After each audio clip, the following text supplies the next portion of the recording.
மகம் நட்சத்திரத்தில் பிறந்த என் அன்புக்குரிய உறவுகளே, உங்களுடைய 24ஆம் நட்சத்திரம் திருவாதிரை.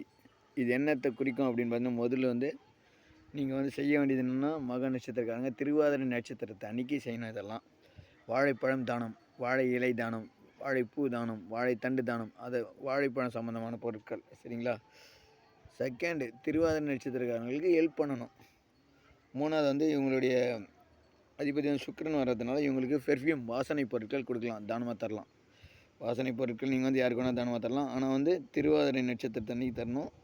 நடராஜர் சிலையை நீங்கள் ஃப்ரேம் போட்டு யாருக்காச்சும் கொடுக்கலாம், இல்லை கோயில்களில் வச்சிடலாம்.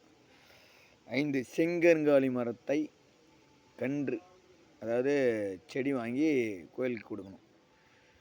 தெளிவாக சொல்கிறேன். மக நட்சத்திரம் திருவாதிரை நட்சத்திரம் அன்றைக்கி இதெல்லாம் செய்யணும். வாழைப்பழம் தானம், அவங்களுக்கு ஹெல்ப் பண்ணணும், பெர்ஃப்யூம்ஸ் தரணும் யாருக்குனாலும், நடராஜர் சிலை, செங்கருங்காலி. சரிங்களா? நம்ம சேனல் லைக் பண்ணுங்கள், கமெண்ட் பண்ணுங்கள், சப்ஸ்கிரைப் பண்ணுங்கள், சப்போர்ட் பண்ணுங்கள் ஃப்ரெண்ட்ஸ். அப்போ தான் நானும் நிறைய வீடியோஸ் போட முடியும். நன்றி, வணக்கம்.